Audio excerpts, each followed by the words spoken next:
Hartlik welkom by volgende erediens. Ek is Dominee Rudolf van der Westhuizen. Kom ons word net eers stil voor die Here.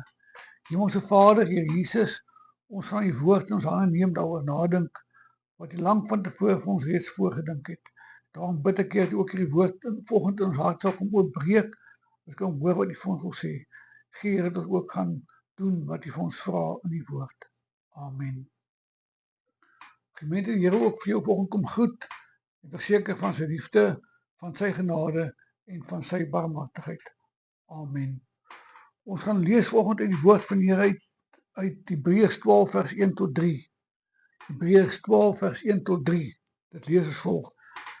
Terwyl ons dan so'n groot skare geloofsgetuigenis rondom ons het, laat ons elke las van ons afgooi, ook die sonde wat so maklik verstrik, en laat ons die wedloop wat vir ons voorlê met volharding hardloop, die oog gefestig op Jesus, die begin en volëindig van die geloof, terwille van die vreugde wat vir hom in die vooruitsig was, het hy gekry vir die sonde om vir die skande van terugdeins, en hy sit nou aan die regterkant van die troon van God.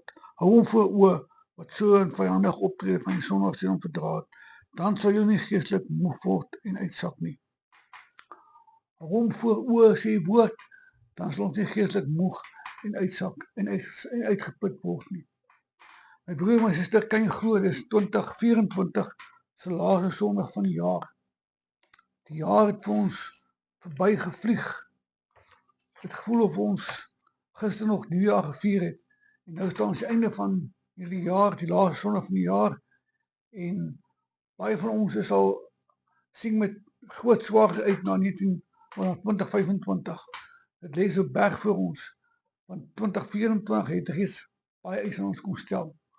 Hoe het ook al sê, dit moes baie dink aan 'n verhaal van in die Griekse mitologie van die man met naam van, hoe is naam is weer kry, van Sisyphos. Hy is gestraf deur die Griekse gode omdat hy verkeerd gedoen het, en vir sy straf moes hy 'n ronde klip vat en hy moes dit opstoot in 'n styl berg kop op en hom bo van die rand van die berg af laat rol. En hierdie Sisyphos het hom die klip gekry en met swaarheid begin opstoot. En net sodra hy een keer voor het, glip die klip uit sy hand uit en rol hy terug, dan moet hy weer van onder af begin. En so het hy aangehou en aangehou. Net voor hy bo kom, dan rol die klip af. En ek word amper moeg my storie vir te vertel, want dit is 'n nimmer eindigende storie gewees. Hy het nooit die top bereik om die klip teen die kraan laat afrol nie. En baie van ons voel ook maar so in die lewe nie. Ons kragte word uitgeput. Daar's baie dinge wat ons fisies moeg maak, en maar weer probeer, maar nimmer enige einde daaraan verbonde nie. Ek weet wat maak jou moeg. Daar's baie dinge wat ons kan moeg maak in die lewe. En 2024 is 'n jaar wat ons baie moeg gemaak het. Baie van ons het ons kragte verloor, ons lus vir die lewe verloor, en ons uitsig op die toekoms eintlik verloor ook. Die sielkundige sê ons kan so moeg word, so afgestomp word oor daar 'n moeilike roetine van elke dag, dat jy naderhand net afgestomp raak teenoor die lewe. Dat die uitdagings van vandag nie eens meer jou raak nie. Dat jy lewenslus net verloor het, dat jy meer kans sien vir die lewe nie. Jy gaan slaap, jy staan op die volgende oggend en jy het nie meer krag om 'n koppie koffie te drink nie. En baie van ons voel so. En nou is die groot vraag, as ons mekaar sê ons is so moeg, is een ding, maar die groot gevaar is, my broer en suster, as ek en jy ook nog geestelik moeg word. Weet dat ek nie by 'n punt kom dat het vir ons voel, maar ek praat oor Jesus, maar mense lag my uit. Ek is nog hier, maar mense erken my nie meer as gelowige nie. So op een kant toe, in die hoek moet ek gaan sit en daar moet ek stil wees. En dit kan jou fisies uitput, kan jou lewensmoeg begin maak. En nou is die groot vraag, watter raad is daar vir ons? In Hebreërs praat hierdie skrywer, Hebreërs skryf ook met die 2/3 slag Christene, wat ook lewensmoeg was, geestelik moeg was. Hulle het groot geword in Christelike huise, hulle is 2/3 slag Christene wat iets ervaar het van en gehoor het van dit wat Jesus kom doen het, maar het nooit beleef en gesien nie. Die vorige geslag mense het vir hulle vertel, hulle was opgewonde daaroor, maar hulle vandag lewe het dit nie beleef en gesien nie. Hulle het so 'n bietjie geestelik moeg geword. En nou is die groot vraag, watter raad gee ons mekaar in sulke omstandighede? Nou ek hoor as ek nou net luister na vandag se mense, al klaar die geskree en die raad wat so uitkom na vore, bid net meer, lees die Bybel meer, glo net beter, hou net vas, die Here sal vir jou ook sorg. En my broer, my suster, dis die tragiese ding, wat die Bybel vandag vir jou kom gee as raad, is nie dit nie. Ek sê met alle respek, dis goed, en is belangrik, en is miskien nodig om ook dit miskien te hoor, maar, as ons kyk na die raad wat Hebreërs 12 vers 1 tot 3 vir ons gee, stuk naïwiteit, ons dink dat hierdie skrywer is eintlik naïef, nie? Hy sê eenvoudig net, hou jou oë op Jesus, bly op hom gefestig, en kyk na hom, mag hy jou dryfkrag begin word en wees en bly in hierdie lewe. My broer, my suster, dis die uitdaging nie. Ons het allerlei plannetjies om dinge te laat verander in die lewe, en ook selfs in ons geestelike lewe. Maar die uitdaging is, dat ek en jy ons geloofsoë moet vestig op Jesus Christus en niemand anders nie. Dis nie 'n stuk naïwiteit nie, ons het nie tyd verloor met die werklikheid van die lewe nie. Nee, dis wat die Bybel vir ons kom leer, dat ons oë moet vestig op hom, en dat hy ons dryfkrag moet begin wees, hy ons fokuspunt moet begin wees en bly, sodat ons ook weer 'n stuk nuwe energie kan kry, om die Here te dien en opgewonde te raak oor hom. En nou is dit belangrik, my broer en suster, dit wil nie vir jou en my kom sê, dat ons probleme sal ons mis voor die son verdwyn. Nee, inteendeel, dit is daar. Die Here sê, moenie naïef wees nie, dit is nog steeds daar, maar ek sal vir jou nou, hier is die groot verskil, die krag gee, en die insig en die wysheid gee om deur dit te werk.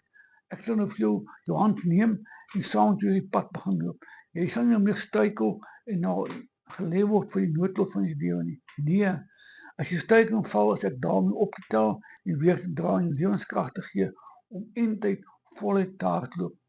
Die beeld wat hier gebruik word in Hebreërs 12 is die van 'n marathon, nie. Ons hardloop, ons kyk rondom ons moeg word, as ons knieë en ons voete soos lood begin word, en ons sukkel en struikel, dan weet ons kyk rondom ons sien, daar is 'n geloofskaar wat reeds daai wedloop voltooi het, wat ons aanmoedig, en daar is by die wenstreep staan Jesus Christus, en ons moet ons oë op hom vestig, om daai wenstreep te kan haal. En dis die uitdaging, net ons in hierdie swaar kry, in hierdie seer kry van die lewe, in hierdie moegheid van die lewe, moet ons oë wees op Jesus Christus en niemand anders nie. Hy moet die dryfkrag begin word, hy moet die fokuspunt begin wees. Ons oë moet op die eindpunt gerig wees, sodat ons ook hard daarop kan fokus, en hom kan sien, en kan weet, dat hy gereed staan om ons te help, en ons deur te dra. Ons is nie alleen in hierdie wedloop nie, daar is 'n geloofskaar wat ons toejuig, en God wil staan wag vir ons.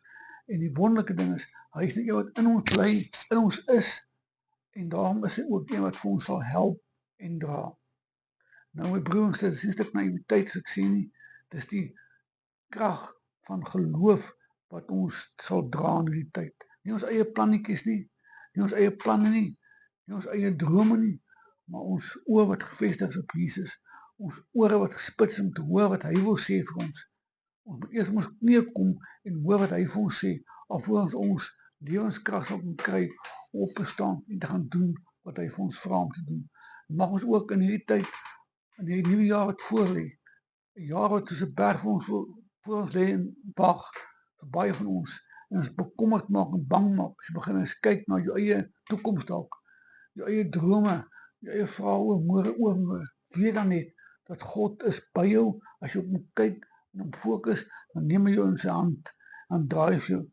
Jesaja sê vir ons, dan sal die waterstrome daar wees, ja, maar dit sal nie oorspoel nie, die vuur sal wees, ja, jy sal deurstap, maar dit sal nie brand nie, want ek, die Here God, is by jou. As jy op hom gefokus is die antwoord, is die wonderlike voorreg ons het, om te weet, dat God ook so met ons sal wees. En mag jy ook in die nuwe jaar, met al sy uitdagings ook, wat so dalk lê en wag, en al jou vrae en kommer ook, weet, as jy kyk op hom, en fokus op hom, en jou hand in sy hand plaas, dan sal jy ook lewenskrag kry, en 'n nuwe visie kry, om ook te gaan lewe tot eer van die Here. My broer en my suster, dis nie 'n stuk ideaal, en ek is nie, ek is iemand wat nie tyd verloor op die werklikheid van die lewe, as ek dit nou sê nie.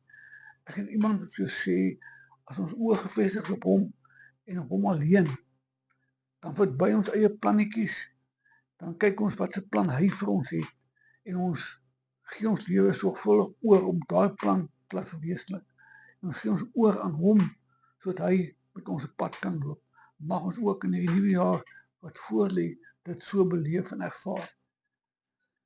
Ek wil afsluit met die verhaal van 'n Spaanse kunstenaar wat opdrag gekry het om die laaste ete van Jesus met sy disippels te skilder.